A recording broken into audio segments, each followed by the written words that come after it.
तो आज हम बात करेंगे मेरे एसेट फोकस्ड फंड के बारे में। तो काफ़ी अच्छा फ़ंड है और म्यूचुअल फंड हाउस के जो फ़ंड हैं मेरे एसेट के, वो भी काफ़ी अच्छे फंड्स हैं। काफ़ी निवेशक भरोसा भी करते हैं। बहुत ही जो एयूएम है वो काफ़ी जो टॉप कंपनीज़ में से, टॉप एएमसीज़ में से है एक मेरे एसेट म्यूचुअल फंड हाउस का। तो सबसे पहले आपको पता होना चाहिए कि फोकस्ड फंड क्या होते हैं। अब देखिए, आप कई बार निवेश तो कर देते हैं फोकस्ड फंडों के बारे में, पर आपको पता नहीं होता।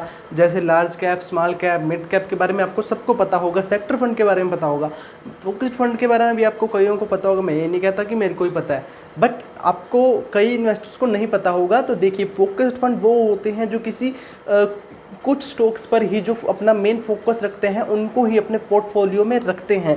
और ज़रूरी नहीं कि उतने के उतने पोर्टफोलियोज़ में ही स्टॉक रखने हैं जितना उन। तो ये जो मेरे एसेट फोकस फंड की बात कर रहा हूँ, ये 30 स्टॉक्स का जो 30 फोकस्ड फंड है। आप उसमें सुना होगा मेरे Motilal Oswal focused 35 fund, Motilal Oswal 25 focused fund.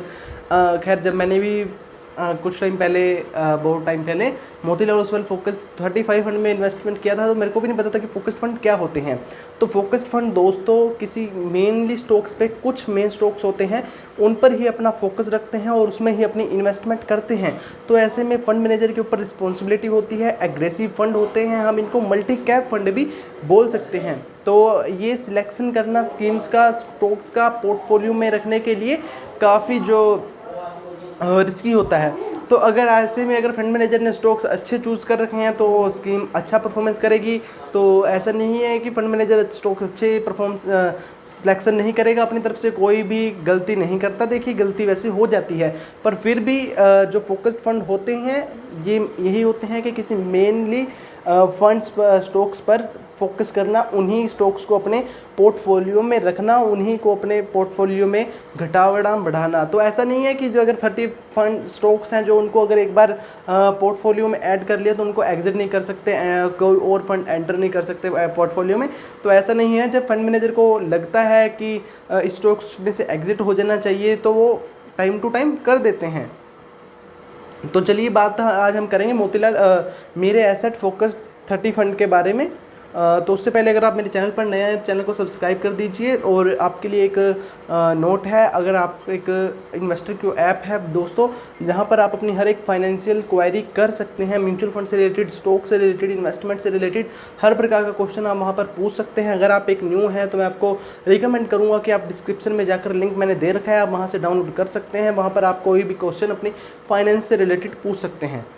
तो चलिए चलते हैं स्क्रीन की तरफ। हुआ था बाबूजी 14/5/2019 को फंड लॉन्च हुआ था। और जो फंड मैनेजर जी हैं, गौरव मिश्रा जी फंड मैनेजर जी हैं। और scheme type open ended scheme है। रिस्क जो है बाबूजी मॉडरेटली हाई है। देखिए, अभी 2019 में ही लॉन्च हुआ है, अभी 1 साल ही हुआ है, 14/5 से 2019 को। तो 2 दिन रह गए हैं 1 साल पूरा होने में। तो अगर आप इसका एसेट्स देखेंगे, फंड साइज़ देखेंगे तो काफ़ी जो है मेरे को अट्रैक्टिव लगा कि 1 साल में इतना फंड, एयूएम, टोटल एयूएम जो फंड का। तो चलिए उसके बारे में बात करेंगे आपके साथ आगे। तो जो रिस्क है बाबूजी मॉडरेटली हाई है।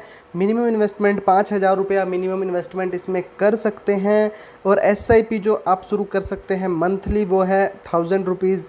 और फंड साइज़ देखिए 2587 करोड़ रुपए फंड का टोटल एयूएम है इस टाइम में फ़ंड साइज। तो काफ़ी अच्छा फ़ंड साइज है जो 1 साल में ही इन्होंने कवर कर लिया। तो देखिए, इन्वेस्टर्स हैं जो मैं आपको पहले ही बता रहा हूँ कि मेरे एसेट फंड को जो काफ़ी अच्छा फंड्स मानते हैं। तो एनएवी है जो बाबूजी कोई ज़्यादा नहीं है, 9.24 पैसे है as on 11 May. Expense ratio भी कुछ ज़्यादा नहीं है, 0.66%। एग्जिट लोड की बात करें तो 1 साल 1% लगेगा आपको एग्जिट लोड, अगर आप 1 साल के अंदर अंदर अपना पैसा निकलवाते हैं। तो टैक्स है जो रिटर्न्स आर टैक्स रेट 15%, जो कि हर स्कीम में मेनली हमको मिलता है कि 15% अगर आपको टैक्स लगेगा आपके रिटर्न्स पर, अगर आप 1 साल के अंदर अंदर आपका पैसा अपना निकलवाते हैं। अगर आप उसके बाद पैसे निकलवाते हैं तो आपको 10% टैक्स लगेगा 1 साल के बाद, जो कि long term capital gain tax होता है। पर उसमें अगर आपका रिटर्न्स एक फाइनेंशियल ईयर में 1 लाख से कम है तो आपको किसी भी प्रकार का टैक्स देने की ज़रूरत नहीं है। पर अगर आपकी एक फाइनेंशियल ईयर में 1 लाख से ज़्यादा की रिटर्न्स हैं तो आपको 10% टैक्स देना होगा। तो चलिए टॉप होल्डिंग्स के बारे में बात करते हैं। एचडीएफसी बैंक में 9.72% की, और रिलायंस इंडस्ट्रीज़ में 8.89% की, आईसीआईसी बैंक में 7.24%, इन्फोसिस में 6.51%, मारुति सुजुकी में 94%। और रिटर्न्स के बारे में भी चलिए आज निगाह मार लेते हैं थोड़ी सी।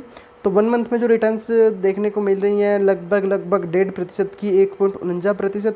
मैक्सिमम रिटर्न्स हैं जो नेगेटिव रिटर्न्स यहाँ पर देखने को मिल रही हैं। बावजूद जब से फंड लॉन्च हुआ 1 साल हो गया है फंड को, तो नेगेटिव रिटर्न्स यहाँ पर 7.63% की रिटर्न्स।